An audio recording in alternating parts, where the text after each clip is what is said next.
So today I'm going to be talking about The Prague Cemetery by Umberto Eco, and this was a great book. I'm a big fan of his. I've read The Name of the Rose, Foucault's Pendulum, and The Island of the Day Before, and I really enjoyed all of them. I think Foucault's Pendulum was probably the one I enjoyed the most. I've been unable to convince a lot of people to read it, but I really hope you would go and read that. Now I'm kind of arguing for a different book here, but I think he has a very unique style, and that is certainly captured in this book. It's almost, I would describe it as almost hallucinogenic. You know, when I read his work, I get this overwhelming sort of feeling of floating or being in kind of a dream. It has, I guess it's his narrative style, but this, does not disappoint. It's filled with conspiracy, with motive, with, all these different kind of colorful characters that interact in this kind of grand web.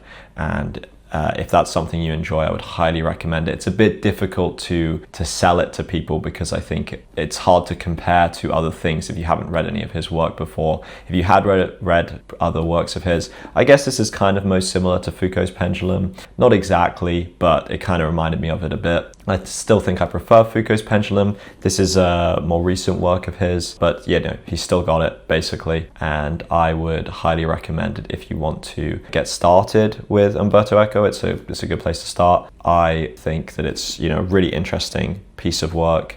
It obviously covers a few controversial different themes and areas.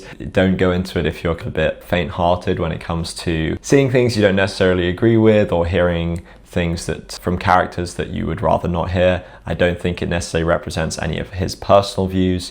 It's obviously meant to represent views of people at the time. In fact, I think it's mostly critical towards a lot of the more negative aspects of the book. But I would highly recommend it. Very interesting. If you know a bit about the history at the time and sort of what was going on, I think you'll get a lot more out of it. So maybe brush up on your modern European history to really get the most out of it. Highly recommend.